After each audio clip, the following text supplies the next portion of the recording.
Today's lecture was about challenging behavior in the classroom, and to qualify as challenging, it must be seen as a problem to someone. Let's listen a little bit.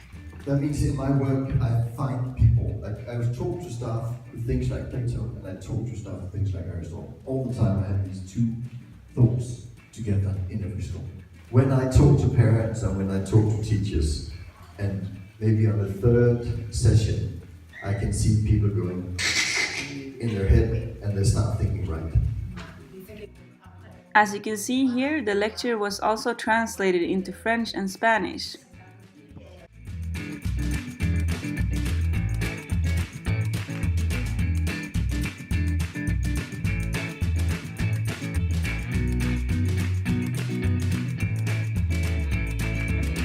So now I'm standing here with Hejlskov, who had the lectures today, and I have a few questions for you. Yes. For example, how has your day been here at Ridef? It's been nice. Yeah? Did your lecture start any discussions, or did you hear any new question that you haven't heard before? We had some discussion after the first lesson because there was time for that. Yeah? And but I mean, it's always the same questions that comes up. So it's everybody's in the same situation every day in school, and the same problems everybody has. So it's always the same things that comes up, and also here. So Okay. it's good. So it's an That means international... It's an international way of working, Yeah. and actually taking care of kids is quite international, Yeah. almost the same. So of course we have the same problems everywhere. Yeah. So what is the most common question, would you say? Is he allowed to do that? Should he be allowed to do that? That's the most common question. I didn't get that today though. Okay, nice. But I got somewhat. The most normal problem is that we place the responsibility for the behavior in the child. Okay, And yeah. we want to place it with us so we can change it. If you place it in the child, you cannot change anything. I want to have the responsibility for my life because then I can change it. But if my life is depending on a child, I don't want him to be responsible for my well-being. Exactly. Yeah, and one of the questions today was about this. Why is he doing that on purpose? No, he's not. Because, well, actually, I don't know, but I don't care. Because I need to figure out what I can do. Because then I can take care of my own well-being. Yeah. And then we get affected, and that's what it's about. Yeah, because I heard you saying in the lecture that it takes a while before the perspective changes, Yeah. and then you everything changes within you. Yeah, exactly. Everything becomes a lot easier. Yeah. Yeah. Yeah. Well, And not everybody needs to do that change of perspective. Some have it inherently. It's a part of themselves.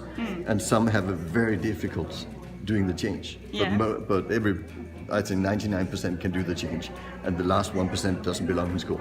Okay. Okay, thank you so much.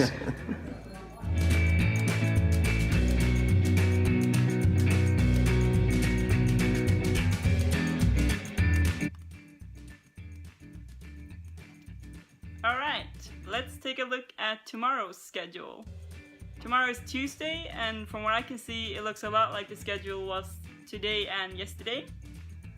So that's breakfast in the morning, and then at 8:30, a meeting with the basic groups by the soccer field, and it's important to go to those meetings. Then between 9 and 12, the long workshops continues. Then there's lunch, and then in the afternoon there's gonna be short workshops and a lecture that's being held twice. And the lecturer tomorrow is Eva Falström. Then in the afternoon there's general assembly or discussions in language groups. And then there's dinner, and then in the evening there's evening activities. Yeah, I'll see you tomorrow.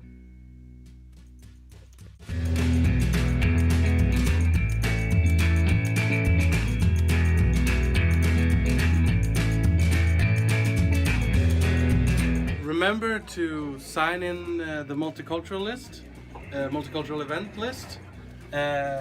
We have one tonight, Monday, and one on Wednesday, and one on Thursday. And as you can see, a lot of people have already signed on Thursday, so Wednesday, we need some more on Wednesday. Just a few people.